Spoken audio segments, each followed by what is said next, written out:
ಅಂದಹಾಗೆ ನಿಮ್ಮಗಳ ಪರಿಚಯ ನನಗಾಗ್ಲಿಲ್ವಲ್ಲ? ನಾನು ಪಾರ್ವತಿ ಅಂತ, ಇವರು ನಮ್ಮ ಯಜಮಾನ್ರು ಪರಮೇಶ್ವರ, ಅವನು ನಂದಿ. ನಮಸ್ಕಾರ. ನನ್ನ ಮೈದ್ನ. ಇವ್ರು ನಮ್ಮ ಅಜ್ಜಿ. ನಾವೆಲ್ಲರೂ ಆ ಶ್ರೀಮಂತರ ಮನೇಲಿ ಕೆಲ್ಸಕ್ಕಿದ್ವಿ. ನಮ್ಮ ನಂದಿ ಒಂದು ಚಿಕ್ಕ ತಪ್ಪು ಮಾಡ್ದ ಅಂತ ನಮ್ಮೆಲ್ಲರನ್ನೂ ಮನೆಯಿಂದ ಹೊರಗೆ ಹಾಕ್ಬಿಟ್ರು. ಈ ಶ್ರೀಮಂತರ ಬುದ್ಧಿನೇ ಇಷ್ಟು, ಸ್ವಲ್ಪನೂ ಒಳ್ಳೆತನ ಕಾಣಲ್ಲ ಇವರಲ್ಲಿ. ನನಗೆ ಶ್ರೀಮಂತರು ಅಂದ್ರೆ ಮೈಯೆಲ್ಲ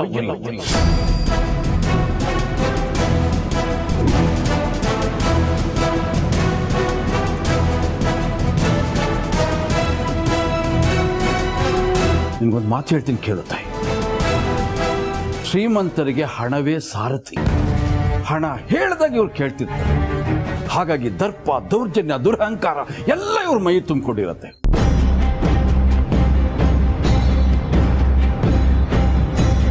ಸತ್ಯ ಹೇಳ, ಹಾವಿನಲ್ಲಿ ಬೇಕಾದ್ರೂ ಒಳ್ಳೆ ಹಾವು ಹುಡುಕ್ಬೋದು, ಸಿಗುತ್ತೆ. ಆದ್ರೆ ಈ ಪಾಪಿ ಶ್ರೀಮಂತರಲ್ಲಿ ಒಬ್ಬನೇ ಒಬ್ಬ ಒಳ್ಳೆ ಶ್ರೀಮಂತ ಸಿಗೋದಿಲ್ಲ. ಅದಕ್ಕೋಸ್ಕರ ನನ್ನ ಮೈಯೆಲ್ಲ ಉಂಟು, ಇಷ್ಟ ಆಗಲ್ಲ ನನಗದು. ಶ್ರೀಮಂತರಲ್ಲಿ ಒಳ್ಳೆಯವರೇ ಇರಲ್ವಾ? ಖಂಡಿತ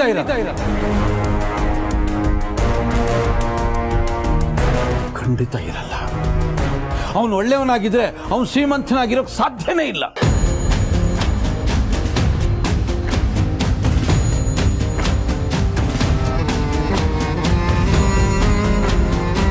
ನಿಮಗೆಲ್ಲ ಒಂದು ಸತ್ಯ ಹೇಳ, ಸೂರ್ಯ ಪಶ್ಚಿಮದಲ್ಲಿ ಹುಟ್ಟಲ್ಲ.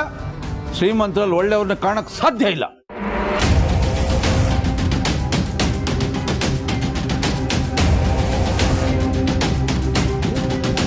ಬುದ್ಧಿ, ಈ ಕಾಲದಲ್ಲಿ ಸಂಬಂಧಿಕರೇ ನಂಬಲ್ಲ, ಅಂಥದ್ರಲ್ಲಿ ಮನೆವರೆಗೂ ಕರ್ಕೊಂಬಂದಿದ್ದೀರ. ನಿಮ್ಮ ಸಹಾಯನ ನಾವು ಸಾಯೋ ತನಕ ಮರೆಯಲ್ಲ ಬುದ್ಧಿ.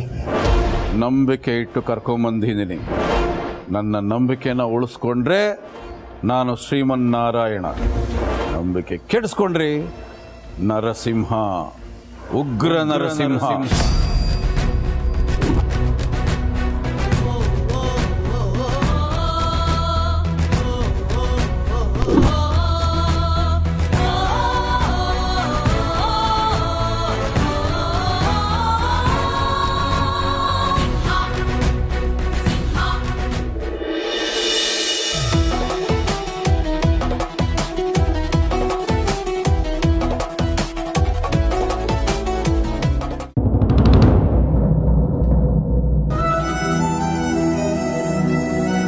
ದೇವ್ರೆ, ಆಟ ಈಗ ಶುರು ಆಗಿದೆ. ಎಲ್ರೂ ಬಂದಿದ್ದಾರೆ. ಈ ಕಥೆಗೆ ಒಂದು ಸುಖ ಅಂತ್ಯ ಕೊಡಪ್ಪ.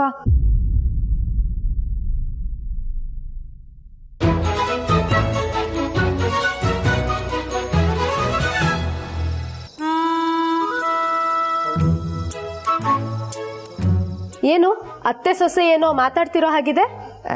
ಇಲ್ಲ ಅದಕ್ಕೆ ಏನೂ ಇಲ್ಲ, ಸುಮ್ಮನೆ. ಅತ್ತೆ ಏನೋ ದೇವ್ರ ಹತ್ರ ಬೇಡ್ಕೊಂತ ಇದ್ಲು. ಸುಮ್ಮನೆ. ಹೌದು ಜನನಿ, ನೀನು ಮಾಮೂಲಿ ಆಗಿಲ್ಲ, ಏನಾಯ್ತು? ಇಲ್ವಲ್ಲ, ನಾನು ನಾರ್ಮಲ್ ಆಗೇ ಇದ್ದೀನಿ ಅದಕ್ಕೆ. ಸುಳ್ಳು ಸುಳ್ಳು ಅತ್ತೆ ಸುಳ್ಳು ಹೇಳ್ತಾ ಇದ್ದಾಳೆ. ಅಮ್ಮ, ಸುಖಾಂತಿ ಅಂದ್ರೆ ಏನು? ಸುಖಾಂತ್ಯ? ಇಷ್ಟು ದೊಡ್ಡ ಪದ ನಿನ್ಗೆ ಯಾರ ಹೇಳ್ಕೊಟ್ಟಿದ್ದು? ಅತ್ತೆನೇ ಕೈ ಮುಕ್ಕೊಂಡು ದೇವ್ರ ಹತ್ರ ಬೇಡ್ಕೊಂತ ಇದ್ಲು. ದೇವ್ರ ಹತ್ರನಾ?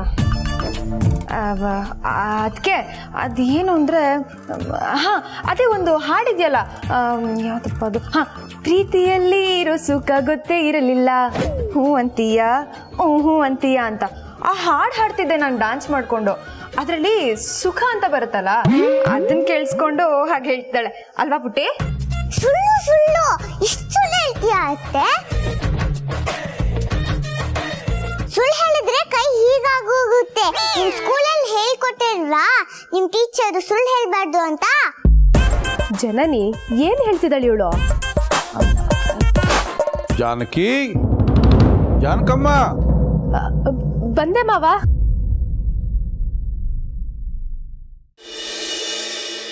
ಬನ್ನಿ ಬನ್ನಿ ಒಳಗೆ. ಜನನಿ ಬಾಮ್ಮ ಇಲ್ಲಿ. ಇವಳ ಹೆಸರು ಜನನಿ, ಈ ಮನೆ ಮಗಳು.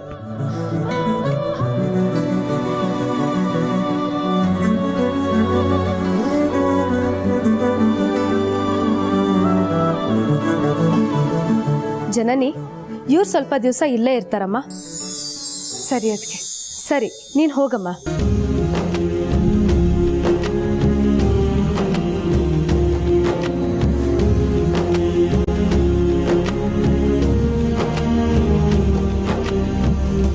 ಮದುವೆ ಆಗಿ ಎಷ್ಟು ವರ್ಷ ಆಯಿತು? ಮಕ್ಕಳಿದ್ದಾರಾ?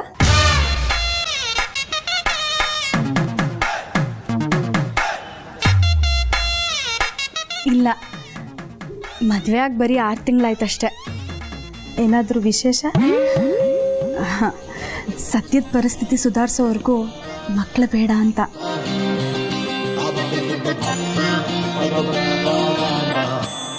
ನೀವೇನು ಓದಿದ್ದೀರಾ? 7ನೇ ಕ್ಲಾಸ್ ಮೇಡಮ್. ಮುಂದಕ್ಕೆ ಯಾಕೆ ಓದಲಿಲ್ಲ? ಎಲ್ಲಿ ಮೇಡಮ್, ಬಡತನ, ಚಿಕ್ಕ ವಯಸ್ಸಿಗೆ ಕೆಲ್ಸಕ್ಕೆ ಹೋಗೋಗಾಯ್ತು. ನಿಮ್ಮಿಬ್ಬರು ಜೋಡಿ ತುಂಬ ಚೆನ್ನಾಗಿದೆ. ಬನ್ನಿ, ಅಡುಗೆ ಮನೆ ತೋರಿಸ್ತೀನಿ.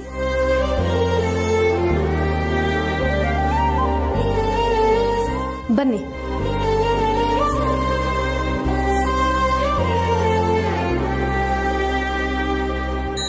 ಇದೇ ನಮ್ಮ ಅಡುಗೆ ಮನೆ. ರಾತ್ರಿ ನೀವು ಇಲ್ಲೇ ಮಲ್ಕೋಬೋದು. ಸರಿ ಅಕ್ಕ. ಹಾಗೆ ಅಡುಗೆ ತುಂಬ ಖಾರ ಇರಬಾರ್ದು, ಖಾರ ಕಮ್ಮಿ ಇರಲಿ. ಅಡುಗೆ ಎಣ್ಣೆ ಕೂಡ ಸ್ವಲ್ಪನೇ ಹಾಕಬೇಕು. ಆಮೇಲೆ ಊಟ ತಿಂಡಿ ಎಲ್ಲ ಸರಿಯಾದ ಸಮಯಕ್ಕೆ ತಯಾರಾಗಬೇಕು. ಬೆಳಿಗ್ಗೆ 7 ಗಂಟೆಗೆ ತಿಂಡಿ, ಮಧ್ಯಾಹ್ನ 1 ಗಂಟೆಗೆ ಊಟ, ಮತ್ತೆ ರಾತ್ರಿ 8 ಗಂಟೆಗೆ ಊಟ ತಯಾರಿರಬೇಕು. ನಮ್ಮ ಮಾವನವ್ರನ್ನ ನೋಡೋದಕ್ಕೆ ಸುಮಾರು ಜನ ಬಂದು ಹೋಗ್ತಿರ್ತಾರೆ. ಅವ್ರಿಗೆಲ್ಲ ಕಾಫಿ ಟೀ ಮಾಡಿಕೊಡ್ಬೇಕಾಗುತ್ತೆ. ಹಾಲು ಖಾಲಿ ಆಗೋರ್ಗೂ ಕಾಯ್ಬೇಡಿ, ಮುಂಚಿತವಾಗೇ ಹೇಳಿಬಿಡಿ. ಕೆಲವು ಬಾರಿ 15-20 ಜನಕ್ಕೂ ಅಡುಗೆ ಮಾಡಬೇಕಾಗುತ್ತೆ, ಸರಿನಾ? ಅಷ್ಟೊಂದು ಜನಕ್ಕ? ಯಾಕೆ, ಅಡುಗೆ ಮಾಡೋದಕ್ಕೆ ಬರುತ್ತೆ ತಾನೇ?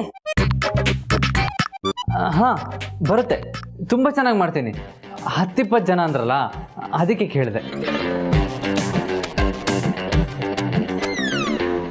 ನಮ್ಮ ಮಾವನವರು ಶಿಸ್ತು ಜಾಸ್ತಿ, ಮನೇನ ಅಚ್ಚುಕಟ್ಟಾಗಿ ಇಟ್ಕೋಬೇಕು.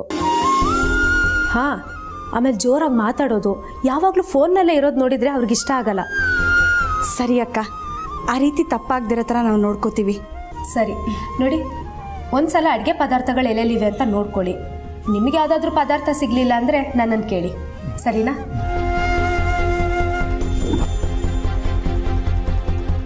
ಪಾರ್ವತಿ, ಯಾಕೆ ಯಜಮಾನ್ರೆ? ಯಾಕೆ ನಾನು ಅಡುಗೆವನು ಅಂತ ಹೇಳಿ ತಗಲಾಗ್ದೆ? ಅಲ್ಲ, ನಾವಿಲ್ಲಿ ಬಂದಿರೋದೇ ಕೆಲಸಕ್ಕೆ. ಆ ಕೆಲಸ ಮಾಡಲ್ಲ, ಈ ಕೆಲಸ ಮಾಡಲ್ಲ ಅಂತ ಹೇಳೋಕ್ಕಾಗುತ್ತಾ? ಪಾರ್ವತಿ, ನನಗೆ ಇಲ್ಲಿ ಏನು ಅರ್ಥ ಆಗ್ತಾ ಇಲ್ಲ. ಏನು ಓದ್ದೆ, ಎಕ್ಸಾಮ್ ಕೂತು ಕ್ವಶನ್ ಪೇಪರ್ ನೋಡಿದಾಗ ಆಗ್ತಾ ಇದೆ ನನಗೆ ಈ ಅಡುಗೆ ಮನೆ ನೋಡ್ತಾ ಇದ್ರೆ. ಆಹಾ, ಈಗ ಗೊತ್ತಾಯ್ತಾ ಹೆಣ್ಮಕ್ಳ ಕಷ್ಟ ಏನು ಅಂಥೇಳಿ? ಏನೋ ಬಾರಿ ದೊಡ್ಡ ದೊಡ್ಡ ಡೈಲಾಗ್ಗಳು ಹೊಡಿತೀರಾ.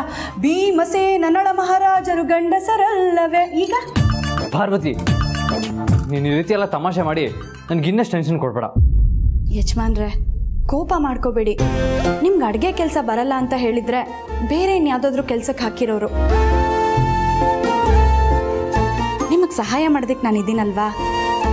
ಅಷ್ಟಕ್ಕೂ ನಾವು ಇದನ್ನೆಲ್ಲ ಮಾಡ್ತಿರೋದು ಚಿಕ್ಕ ಯಜಮಾನ್ರ ಪ್ರೀತಿಗೋಸ್ಕರ ತಾನೇ.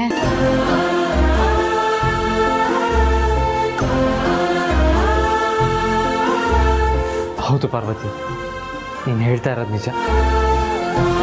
ನೀನು ನನ್ನ ಜೊತೆ ಇದ್ದರೆ ನಾನು ಯಾವ ಕೆಲಸ ಬೇಕಾದರೂ ಮಾಡ್ತೀನಿ.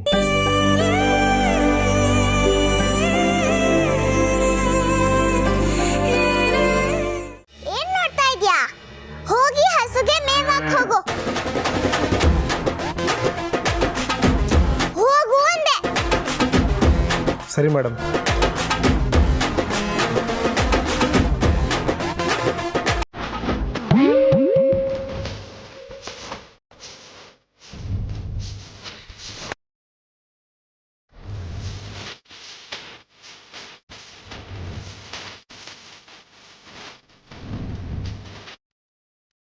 ಏನ್ ಇಷ್ಟೆಷ್ಟು ತಗೊಂತಾ ಇದ್ಯಾ? ಜಾಸ್ತಿ ತಗೋ.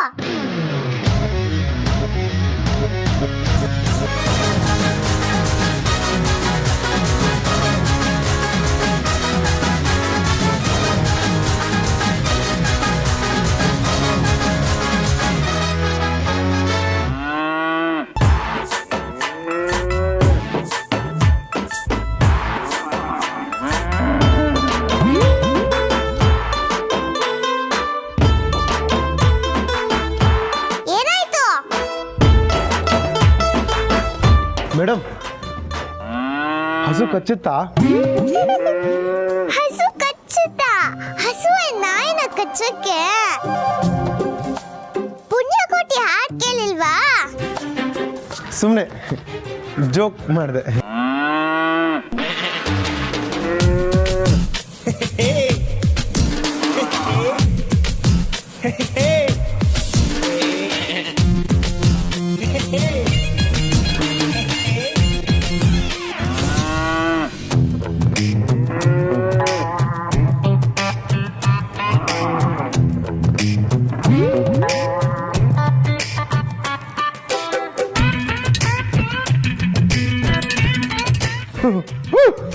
ಸೂಪರ್ ಮೇಡಮ್, ಹಾಕ್ಬಿಟ್ಟೆ, ಹುಲ್ಲಾಕ್ಬಿಟ್ಟೆ.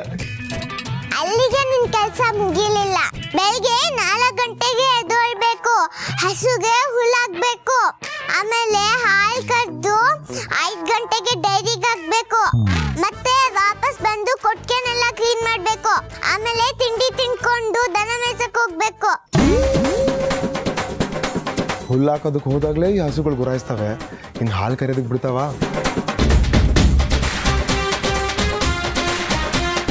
ಏನ್ ಯೋಚನೆ ಮಾಡ್ತಾ ಇದ್ಯಾ? ಅದು ನಿಮ್ಮ ಮನೆಯಲ್ಲಿ ಹಾಲು ಕರೆಯೋಕ್ಕೆ ಮಷಿನ್ ಇಲ್ವಾ?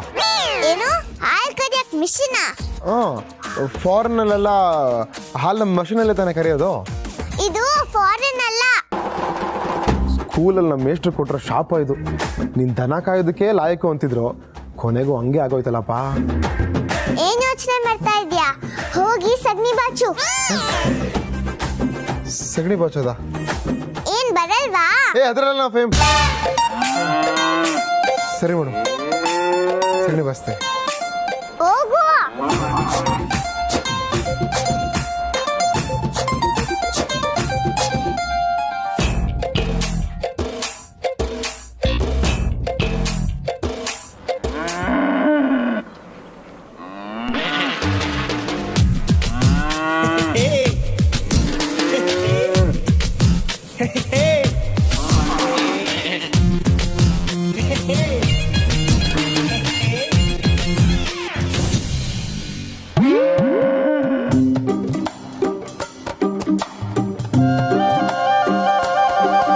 ಸಗಣಿ ಎತ್ತಬೇಕಾ? ಅದು ಬರೀ ಕೈಯಲ್ಲಿ ಹೆಂಗಪ್ಪ ಎತ್ತದು? ಮೇಡಮ್, ಈ ಸಗಣಿ ಎತ್ತಕ್ಕೆ ಗ್ಲೌಸ್ ಎಲ್ಲ ಇಲ್ವಾ ನಿಮ್ಮ ಮನೇಲಿ? ನಮ್ಮೂರಲ್ಲಿ ಅದೆಲ್ಲ ಇಲ್ಲ. ಯಾಕೆ? ಬರೀ ಕೈಯಲ್ಲಿ ಸಗಣಿ ಎತ್ತಕ್ ಬರಲ್ವಾ? ಮೇಡಮ್, ಸುಮ್ಮನೆ ತಮಾಷೆ ಮಾಡಿದ್ದು. ನಾನು ಸಗಣಿ ಎತ್ತದ್ರಲ್ಲಿ ಪಂಟ. ಹಸು ಸಗಣಿ ಹಾಕಿದ್ರೆ ಕೆಳಗೆ ಬೀಳೋ ಅಷ್ಟರಲ್ಲಿ ಡೈ ಹೊಡೆದು ಕ್ಯಾಚ್ ಹಾಕೊಂಡ್ಬಿಡ್ತೀನಿ, ಗೊತ್ತಾ?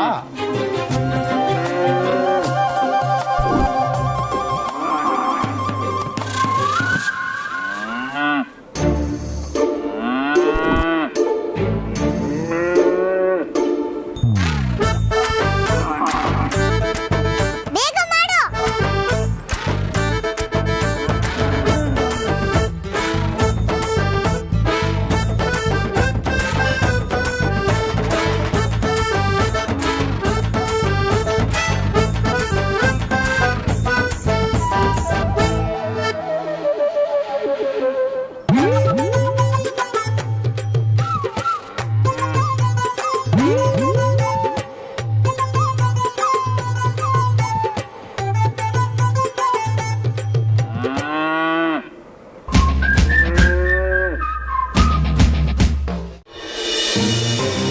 ಯಜಮಾನ್ರ ಅಡುಗೆ ತಯಾರಾಯ್ತಾ? ಹಾಂ ಪಾರ್ವತಿ, ಎಲ್ಲ ಆಯಿತು. ಫೈನಲ್ ಟಚ್ ಅಪ್ ನಡೀತಾ ಇದೆ.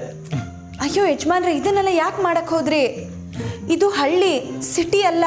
ಅವ್ರಿಗೆ ಇಷ್ಟ ಆಗುತ್ತೋ ಇಲ್ವೋ? ಹಳ್ಳಿಯಾದರೇನು ಶಿವ, ದಿಲ್ಲಿಯಾದರೇನು ಶಿವ, ಜನರೆಲ್ಲ ಒಂದೇ ಶಿವ.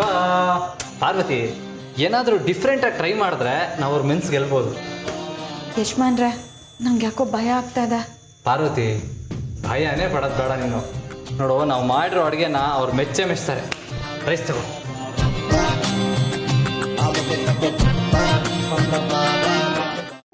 ಎಲ್ಲಿದ್ದೆ ಇಲ್ಲೇ ತನಕ, ಎಲ್ಲಿಂದ ಬಂದವ್ವ? ಅಜ್ಜಿಗೂ ಊಟ ಕರಿಬೋದಾಗಿತ್ತಲ್ಲ, ಕಾಣ್ತಾನೆ ಇಲ್ಲ. ಪಾಪ ವಯಸ್ಸು ಬೇರೆ ಆಗಿದೆ. ಚಿಕ್ಕ ಯಜಮಾನ್ರೆ, ಆ ತಾತ ನನ್ನ ಬಿಡಲ್ಲ. ಏನದು ಗೊಣಗ್ತಾ ಇರೋದು? ಆ ಕರ್ದ್ಯಾ ಗುರಾಯಿಸ್ಬೇಡ, ಭಯ ಆಗುತ್ತೆ. ನೋಡಮ್ಮ ನಿನ್ನ ತಾತ ಗುರಾಯಿಸ್ತಾವನೆ. ಏನ್ ತಾತ ನೀವು ಸ್ಕೂಲಲ್ಲಿ ಟೀಚರಿಗೆ ಕಂಪ್ಲೇಂಟ್ ಮಾಡ್ತಾರಲ್ಲ ಹಂಗೆ ಹೇಳ್ತೀರಾ?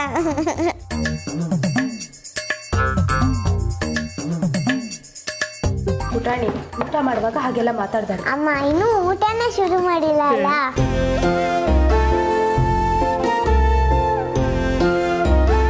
ಮಗಳೇ, ಬಿಡುವಾಗಿದ್ದಾಗ ಅಡುಗೆ ಮನೆಗೆ ಹೋಗಿ ಒಂಚೂರು ಅಡುಗೆ ಕಲ್ತ್ಕೋಬೋದಲ್ವೇನಮ್ಮ? ಮದುವೆ ಆದ್ಮೇಲೆ ನಿನ್ಗೆ ಅನುಕೂಲ ಆಗುತ್ತೆ. ಏನು ಮದುವೆನಾ? ಏನು ಅರ್ಜೆಂಟು? ಇವನೇನಮ್ಮ ಮೈಸೂರಲ್ಲಿ ರಂಗೋಲಿ ಹಾಕಕ್ಕೆ ಮಂಡ್ಯದಿಂದನೇ ಬಕ್ಕೊಂಡು ಹೋಗೋ ಅಂತಾನೆ. ನೀನು ಆರಾಮಾಗಿ ಓಡಾಡ್ಕೊಂಡಿರಮ್ಮ, ಅಡುಗೆ ಕಲಿಯೋಕ್ಕೆ ಇನ್ನೂ ಟೈಮ್ ಇದೆ. ನೀವೊಬ್ಬರು ಸಾಕು ಮಕ್ಕಳನ್ನೆಲ್ಲ ಹಾಳು ಮಾಡೋಕ್ಕೆ. ಹೆಣ್ಮಕ್ಳು ಆರಾಮಾಗಿರೋದು ತವ್ರ ಮನೇಲಿ, ಗಂಡನ ಮನೆಗೆ ಹೋದ್ಮೇಲೆ ಸಾಯೋವರೆಗೂ ದುಡಿಯೋದು ಇದ್ದಿದ್ದೆ. ಇದೆಲ್ಲ ಕೇಳಿಸುತ್ತೆ, ಯಾವುದು ಕೇಳಿಸ್ಬೇಕು ಅದು ಮಾತ್ರ ಕೇಳಿಸಲ್ಲ. ಜೋರಾಗಿ ಹೇಳಿದ್ರೆ ಕೇಳಿಸುತ್ತೆ. ನಮ್ಮ ವಂಶದಲ್ಲಿ ಯಾರು ಮೀಸೆ ಬಿಟ್ಟಿಲ್ಲ, ಇವನು ಒಬ್ಬ ಬಿಟ್ಟಿದ್ದಾನೆ, ಅದಕ್ಕೆ ಗುರಾಯಿಸ್ತಾನೆ. ಮತ್ತೆ ಅದೇ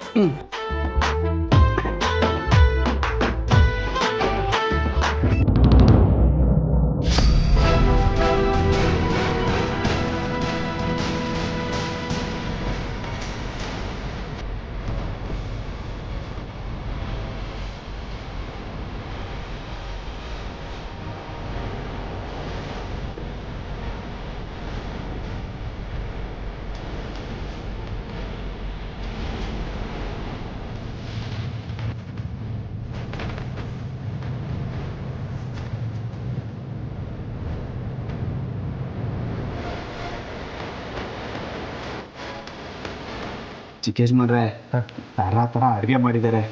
ಯಾರು ಆದಿ ಯಜಮಾನ್ರು ಪಕ್ಕ ಮನ್ಸ್ಕೊಂತಾರೆ.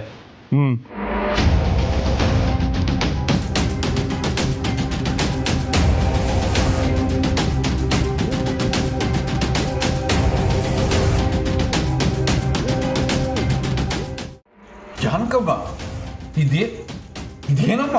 ಏನ್ ಅಡುಗೆ ಇದು? ಇವ್ರಿಗೆ ನಮ್ಮೂರು ಅಡುಗೆ ಮಾಡಕ್ ಬರಲ್ವಾ?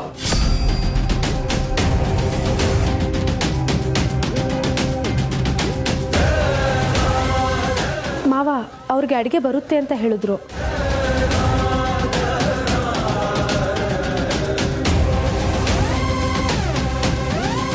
ಬುದ್ಧಿ, ನಮ್ಮ ಯಜಮಾನ್ರಿಗೆ ಹಳ್ಳಿ ಅಡುಗೆನೂ ಮಾಡೋಕ್ಕೆ ಬರುತ್ತೆ.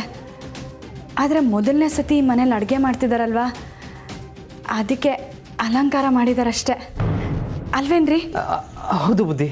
ಅಲಂಕಾರ ಮಾಡ್ಕೋಬೇಕಾಗಿರೋದು ದೇಹಕ್ಕೆ, ತಿನ್ನೋ ಆಹಾರಕ್ಕಲ್ಲ. ಕ್ಷಮಿಸಿ ಬುದ್ಧಿ.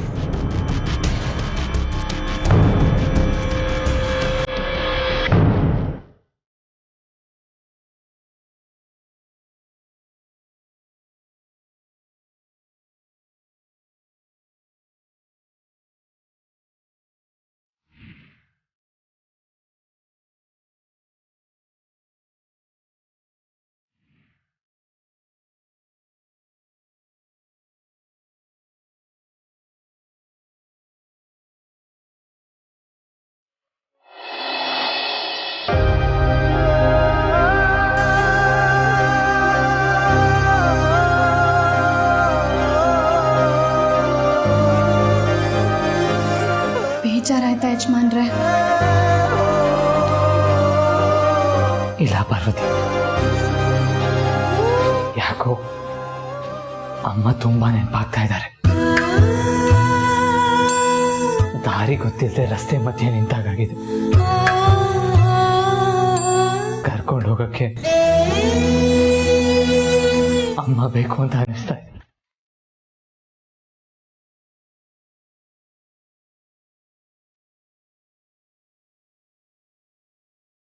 ನಾನು ಚಿಕ್ಕವನಿದ್ದಾಗ ಮನೆಯಿಂದ ಆಚೆ ಹೋಗಿ ಮಳೆ ನೆನ್ಕೊಂಬಂದಾಗ ಮನೆಯವರೆಲ್ಲ ಛತ್ರಿ ತಗೊಂಡು ಹೋಗಕ್ಕಾಗಲ್ವಂತ ಬೈತಾ ಇದ್ರು. ಆದ್ರೆ ಅಮ್ಮ ಹಾಳಾದ ಮಳೆ, ಇವನು ಆಚೆ ಹೋದಾಗ್ಲೇ ಬರ್ಬೇಕಾ ಅಂತ ಮಳೆಗೆ ಬೈಯೋರು. ಅಮ್ಮ ನನ್ನ ಜೊತೆಗಿದ್ರೆ ನಾನು ಸೋಲೋದೇ ಇಲ್ಲ ಪಾರ್ವತಿ. ಆದರೆ ಇವತ್ತು ನಾನು ಸೋತ್ ಬಿಡ್ತೀನೇನೋ ಅಂತ ನನಗೆ ಭಯ ಶುರುವಾಗಿದೆ. ನೀವಿದ್ದೀರ ಅನ್ನೋ ಧೈರ್ಯದಲ್ಲೇ ನಾವೆಲ್ಲರೂ ಇದ್ದೀವಿ. ನೀವೇ ಹೀಗೆ ಹೇಳ್ಬಿಟ್ರೆ ಹೇಗೆ ಯಜಮಾನ್ರೆ? ನೀವು ಜೀವನದಲ್ಲಿ ಇಂಥ ಅವಮಾನಗಳನ್ನ ಯಾವತ್ತೂ ಅನುಭವಿಸಿಲ್ಲ, ಅದಕ್ಕೆ ನಿಮ್ಗೆ ಹಿಂಗೆ ಅನ್ನಿಸ್ತಿದೆ. ಇಷ್ಟೇ ಅಲ್ಲ, ಜಾಸ್ತಿ ಅವಮಾನಗಳನ್ನ ಎದುರಿಸೋ ಪರಿಸ್ಥಿತಿ ಮುಂದಾಗತ್ತೆ. ದೇವ್ರು ಯಾವುದನ್ನು ಅಷ್ಟು ಸುಲಭವಾಗಿ ಕೊಡೋದಿಲ್ಲ. ಕಷ್ಟಪಟ್ಟು ಪರೀಕ್ಷೆ ಮಾಡಿ ನೋಡ್ತಾನೆ, ಇದನ್ನು ಪಡ್ಕೊಳ್ಳೋ ಯೋಗ್ಯತೆ ಇವ್ರಿಗಿದೆಯಾ ಅಂತ. ನಾವು ಮಾಡ್ತಾ ಇರೋ ಪ್ರಯತ್ನದಿಂದ ನಾವು ಗೆದ್ರೆ ಅದವ್ರಿಗೆ ಇಷ್ಟ ಆಗತ್ತೆ ಅಂತ, ಅದೇ ಸೋತ್ರೆ ಅದವ್ರಿಗೆ ಇಷ್ಟ ಆಗಲ್ಲ ಅಂತ. ನಾವಿಲ್ಲಿ ಮೋಸ ಮಾಡೋದಕ್ಕೆ ಬಂದಿಲ್ಲ, ಎರಡು ಹೃದಯಗಳನ್ನ ಒಂದು ಮಾಡೋದಕ್ಕೆ ಬಂದಿದ್ದೀವಿ.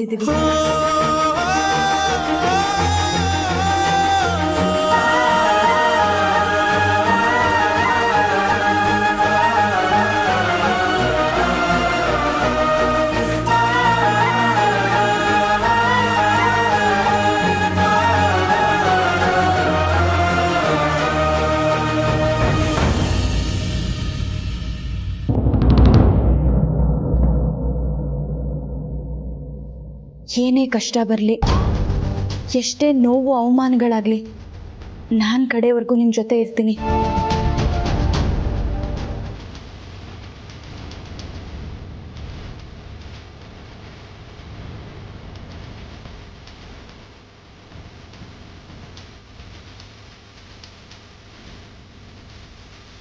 ಯಜಮಾನ್ರೆ, ಅವಾಗಲೇ ನಿಮ್ಗೆ ಯಾವುದೋ ಫೋನ್ ಬಂತಲ್ವಾ, ನೋಡಿ ಯಾರು ಮಾಡಿದ್ದು ಅಂತ.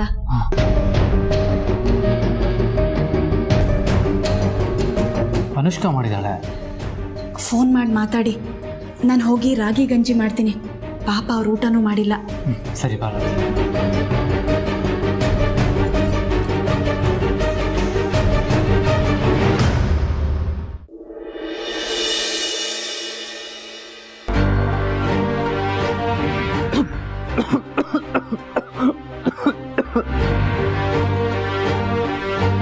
ನೀನು ಮಾಡಿದ ಅಡಿಗೆನ ನೀನೇ ತಿನ್ನಕ್ಕಾಗ್ತಾ ಇಲ್ಲ, ಹಾಗಿದ್ಮೇಲೆ ಬೇರೆಯವ್ರಿಗೆ ಹಾಕಿ ತಿಂತಾರೆ.